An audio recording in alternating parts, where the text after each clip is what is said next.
প্রথম কাজ যেটা আমাদের অ্যাবসোলুটলি এনশিওর করতেই হবে এবং এই কাজ না করলে কখনোই আমরা খুব সুন্দর একটা বাংলাদেশ পাবো না, যে বাংলাদেশের স্বপ্ন আমরা সবাই দেখি, সেটা হলো ফার্স্ট অ্যামেন্ডমেন্ট টাইপ একটা রীতি এস্টাবলিশ করা। দেখেন, আমেরিকা খুব বাজে একটা দেশ হইতে পারে, আমেরিকার অনেক সমস্যা থাকতে পারে, আমেরিকার অবস্থা আমাদের থেকেও খারাপ হইতে পারে, আমেরিকার ল অ্যান্ড অর্ডার অবস্থা আরো খারাপ হইতে পারে, সব আমেরিকা খুবই খারাপ দেশ হইতে পারে, আমেরিকাকে অনেকে পছন্দ করে না, আমি জানি, আমেরিকাকে আমি নিজেও খুব বেশি ভালোবাসি, এরকম না, সব ঠিক আছে। হাউএভার আমেরিকার খুব সুন্দর একটা ব্যাপার আছে, যেই ব্যাপারটার জন্য আমেরিকা পুরা বিশ্বে অনেক বেশি সমাদৃত, সেটা হলো আমেরিকার ফার্স্ট অ্যামেন্ডমেন্ট রাইটস।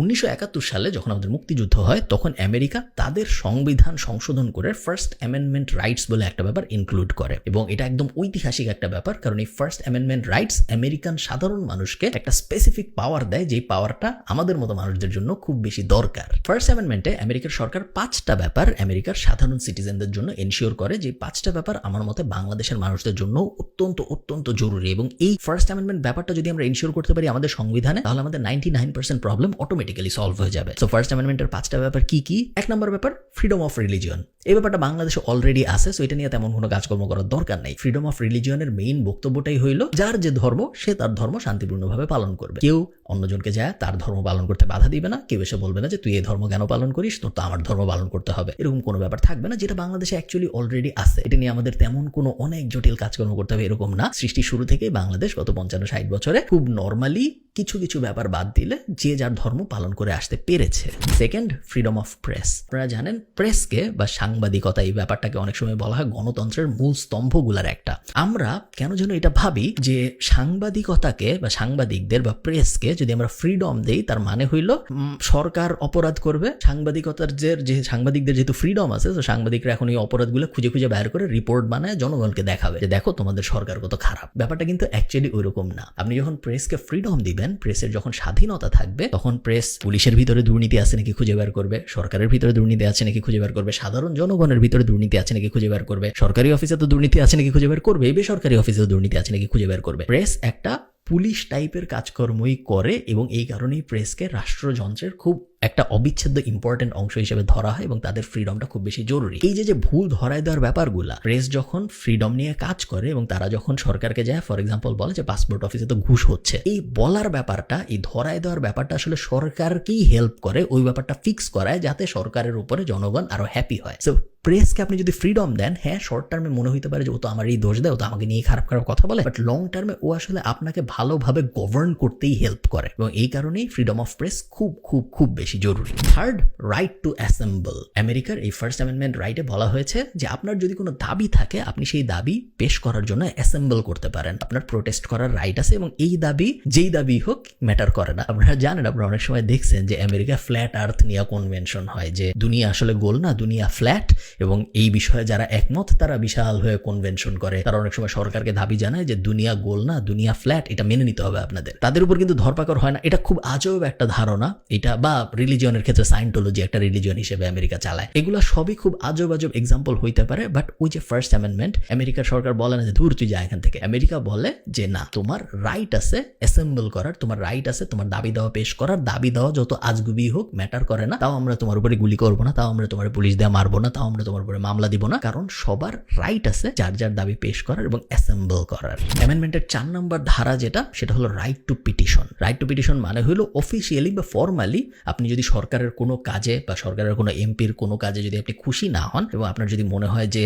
এর বিরুদ্ধে আপনার একটা ফর্মাল অ্যালিগেশন দিয়ে একে তার এমপি পদ থেকে সরায় ফেলা উচিত বা একে তার মন্ত্রী পদ থেকে সরায় ফেলা উচিত, আপনি সেটা করতে পারেন এই রাইট টু পিটিশন লটা দিয়ে। এবং fifth, the absolute most important part of First Amendment is freedom of speech. আমেরিকার মানুষ যে পরিমাণ ফ্রিডম অফ স্পিচ এনজয় করে, পৃথিবীর খুব কম দেশই আছে যেই দেশের মানুষ ওই একই রকম ফ্রিডম অফ স্পিচ এনজয় করতে পারে। আপনারা হয়তো বলবেন যে ইউরোপ কি ওরকম ফ্রিডম অফ স্পিচ এনজয় করে না? করে না। কিন্তু আপনি যদি জার্মানি যান, আপনি নাৎসি পার্টির অত্যাচারের কথা অস্বীকার করতে পারবেন না ফর এক্সাম্পল। এরকম অনেক অনেক স্পেসিফিক ল টাইপ জিনিসপত্র আছে যেগুলো ইউরোপের বিভিন্ন রিজিয়নে আছে, ইউকের বিভিন্ন জায়গায় আছে, বাট আমেরিকা আমার জানা মতে একমাত্র দেশ যেখানে আপনি একই তালে ডোনাল্ড ট্রাম্প থেকে শুরু করে বারাক ওবামা থেকে শুরু করে রিলিজিয়াস বডিজ থেকে শুরু করে সাধারণ মানুষ থেকে শুরু করে যাকে যা ইচ্ছা বলতে পারেন, যার বিরুদ্ধে যা ইচ্ছা বলতে পারেন, কখনো কথা বলার জন্য আপনার এগেনস্টে পানিশমেন্ট আসে না, এবং এই ব্যাপারটা এনশিওর করে ফার্স্ট অ্যামেন্ডমেন্ট। আচ্ছা, শুধু ফার্স্ট অ্যামেন্ডমেন্ট ইমপ্লিমেন্ট করতে পারলেই যে সব সোনায় সোহাগা হয়ে যাবে এরকম না, আরও কিছু কিছু ব্যাপার আছে যে ব্যাপারগুলো ইমপ্লিমেন্ট করতে পারাটা আসলে খুব বেশি জরুরি যদি আমরা খুব সুন্দর একটা বাংলাদেশ চাই তার জন্য। সবচেয়ে ইম্পর্টেন্ট ব্যাপারগুলোর একটা হলো বিচার বিভাগ এবং আইন প্রয়োগকারী সংস্থাকে সরকার থেকে পুরোপুরি আলাদা করে ফেলা। আমি দেখেছি এ বিষয়ে অলরেডি কাজ হচ্ছে, বাট কতটুকু কাজ হবে আমি জানি না। আইন প্রয়োগকারী সংস্থার ক্ষেত্রে উপদেষ্টা বলেছেন যে পুলিশকে আলাদা কমিশনের আন্ডারে নিয়ে আসা হবে, কতটুকু করা হয় আমরা এখনো জানি না, বাট আমরা দেখবো হয়তো করা হবে। আইন প্রয়োগকারী সংস্থার বাদেও এমনিতে যে আমাদের লোয়ার কোর্ট এবং হাইকোর্ট আছেন এদেরকেও পুরোপুরি সরকারের প্রভাব মুক্ত রাখাটা খুব বেশি জরুরি, যেন যখন যেই সরকার আসুক সেই সরকার যেন এই লোয়ার কোর্ট বা হাইকোর্ট বা অ্যাপিলেট ডিভিশন বা পুলিশ এগুলোকে ব্যবহার করে তাদের মতের এগেইনস্টে যায় এরকম মানুষজনদের উপরে যেন দমন পীড়ন করতে না পারে। 3 নম্বর কাজ, সরকারি কাজে সাবজেক্ট ম্যাটার এক্সপার্ট বাড়ানো এবং রাজনীতিবিদ কমানো। দেখেন, এটা একটু ফিলোসফিক্যাল ডিসকাশন হয়ে যাবে আপনার এবং আমার, বাট আপনি আমার সাথে বোঝার চেষ্টা করেন ফিলোসফিক্যাল ডিসকাশনটা কোথায়। বাংলাদেশের সিস্টেমটা বা গণতান্ত্রিক সিস্টেমটা, শুধু বাংলাদেশের না, এই ব্রিটিশ যে সিস্টেমটা, এই সিস্টেমটার মধ্যে একটু সমস্যা আছে। সমস্যাটা কি দেখেন, মনে করেন আমি ঠিক করলাম আমি সরকার গঠন করব বাংলাদেশে, আমি একটা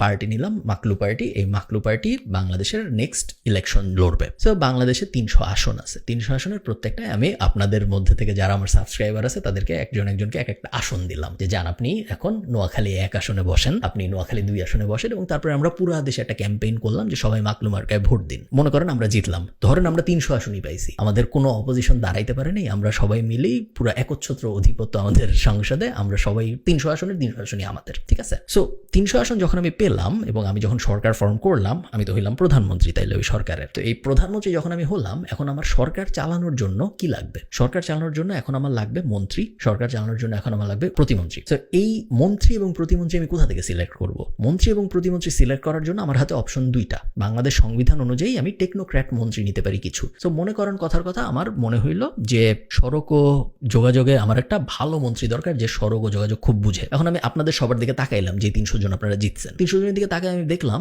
যে এই 300 জনের মধ্যে তো আসলে সড়ক ও যোগাযোগ নিয়ে কাজকর্ম করে এরকম কেউ নাই। এরা তো সারা জীবন রাজনীতিই করছে। এরা সড়ক যোগাযোগ নিয়ে এদের না আছে কোনো পড়াশোনা, সড়ক যোগাযোগ নিয়ে না আছে এদের কোনো এক্সপিরিয়েন্স, না আছে কোনো এক্সপার্টিস, না ওরা সড়ক পরিবহনের কোথাও কোনোদিন কাজ করছে। এদের কোনো একজনকে যদি আমি সড়ক ও যোগাযোগের মন্ত্রী বানাই ফেলি হঠাৎ করে, তারা কিছুই বুঝবে না। তো আমার হাতে অপশন কি, আমি একটা টেকনোক্র্যাট মন্ত্রী বাইরের থেকে এনে ওখানে বসাই দিলাম। টেকনোক্র্যাট মন্ত্রীর কিন্তু লিমিটেশন আছে, আমি চাইলেই 300টাই টেকনোক্র্যাট মন্ত্রী বসাই দিতে পারি না, সম্ভবত 30%, বাট আমি ভুল হইতে পারি। তো একটা টাইম আমার এরকম আসবে যখন আমার এখান থেকেই মন্ত্রী এবং প্রতিমন্ত্রী নিতে হবে। এই সিচুয়েশনটা যখন আসে বাংলাদেশে, তখনই আপনারা দেখেন আইসিটি প্রতিমন্ত্রী হয়, বাংলা বিষয়ে অভিজ্ঞ একজন, বাংলায় সারা জীবন পড়াশোনা করেছেন এরকম একজন মানুষকে ধরে এনে আইসিটির প্রতিমন্ত্রী বানায় ফেলা হয়। বা সারা জীবন ধরেন অমুক একটা র্যান্ডম সাবজেক্টে পড়াশোনা করেছেন, তাকে ধরে এনে সড়ক ও যোগাযোগ মন্ত্রী বানায় ফেলা হয়। একটা র্যান্ডম মানুষকে ধরে এনে স্বরাষ্ট্র মন্ত্রণালয়ে বসায় দেওয়া হয়। তার কারণ আমাদের রাজনীতিতে সাবজেক্ট ম্যাটার এক্সপার্ট কম এবং রাজনীতিবিদ বেশি। যে মানুষটা এমপি ইলেকশনে জিতে আসেন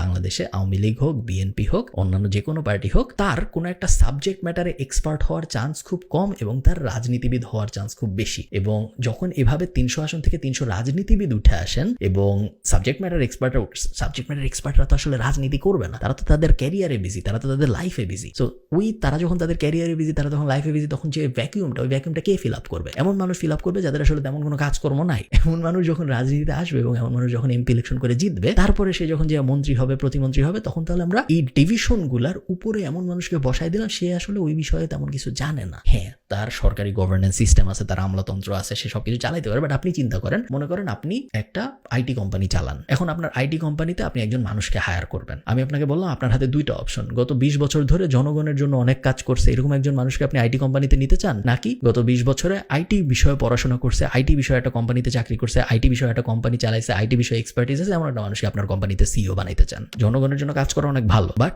জনগণের জন্য অনেক কাজ করছে বলেই সে এসে একটা আইটি কোম্পানির সিইও হয়ে আইটি কোম্পানিকে ভালো করতে পারবে, নট নেসেসারি, কারণ দুইটা পুরোই দুই জিনিস। এই সমস্যাটা, এই ফান্ডামেন্টাল সমস্যাটার কারণেই অনেক সময় দেখা যায় আমাদের রাজনীতিবিদরা বা এই রাজনৈতিক সিস্টেমটা চাইলেও অনেক ভালো কিছু করতে পারে, আমাদের ভালো কিছু করার এক্সপার্টিসটাই আসলে নাই, কারণ আমাদের সিস্টেমটাই এমন যে সিস্টেম থেকে এক্সপার্ট মানুষ উঠে আসবে না কখনো। ফোর্থ, যেটা লাস্ট ভিডিও অনেক বড় হয়ে গেছে আমি শেষ করবো, সেটা হলো কমন সেন্স অ্যাপ্লাই করা। আমরা যদি আবার ভোট দিতে যাই কখনো, আমরা যদি ভোট দেওয়ার সুযোগ পাই, আমরা যখন ভোটটা দিব, আমরা যখন মার্কাগুলার দিকে তাকাবো, আমরা যখন মানুষগুলার নামের দিকে তাকাবো, তখন আমরা একটা কমন সেন্স অ্যাপ্লাই করার চেষ্টা করব। কমন সেন্সটা এইরকম যে একটা কাউন্সিলর বা একটা এমপি, ধরেন একজন এমপির বেতন হয় 85,000 টাকা বা 90,000 টাকা বা 1,05,000 টাকা, এরকম একটা এমপির বেতন হয়। খুব বেশি আহামরি বেতন হয় এরকম না।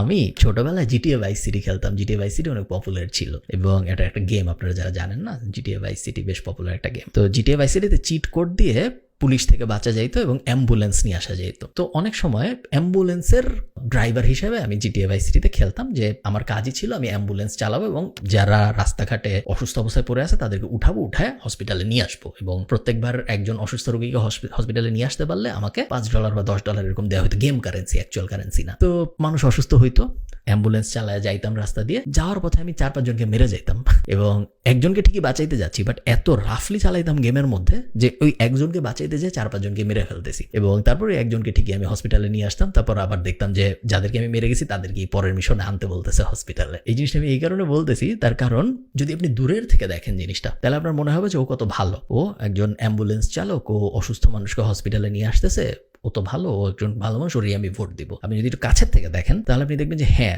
ও আমার উন্নতি করতে চায়, একজনের তো উন্নতি করতেছে, বাট ওই একজনের উন্নতি করতে যেয়ে আরো 5 জনের ক্ষতি করে ফেলতেছে, 5-6 জনকে মেরে তারপরে একজনের উন্নতি করতেছে। এই উন্নতির যে করতে চাচ্ছে তাকে কি আসলে আমার ভোট দেওয়া উচিত? তো আমাদের রাজনীতিটা অনেক ক্ষেত্রে এরকম হয়ে গেছে, এবং এই কারণে যখন আপনাকে কেউ এসে বলবে, হঠাৎ করে আপনার দরজায় নক করে কেউ বলবে যে আমাকে ভোট দিয়েন, তার কারণ আমি চাই আপনার উন্নতি করতে, তখন আপনি একটু কমন সেন্স অ্যাপ্লাই করে চিন্তা করবেন যে এই 1,05,000 টাকা বেতনের চাকরি করবেন আপনি, এই চাকরি করার জন্য আপনি এত স্যাক্রিফাইস করতেছেন, গত 20 বছরে আপনি কিছু করেন নাই, রাজনীতি করছেন জাস্ট আমার উন্নতি করার জন্য, আমার জন্য আপনার এত মন কাঁদে, এই আসনটার জন্য, এই ঢাকা 10 আসনের জন্য আপনার এত মন কাঁদে যে আপনি আপনার সব কিছু ছেড়ে ছুড়ে শুধুমাত্র আমার উন্নয়ন করার জন্য এত স্যাক্রিফাইস করতেছেন, এত স্যাক্রিফাইস করে ইলেকশন করতেছেন। এটা কি আসলেও সত্যি?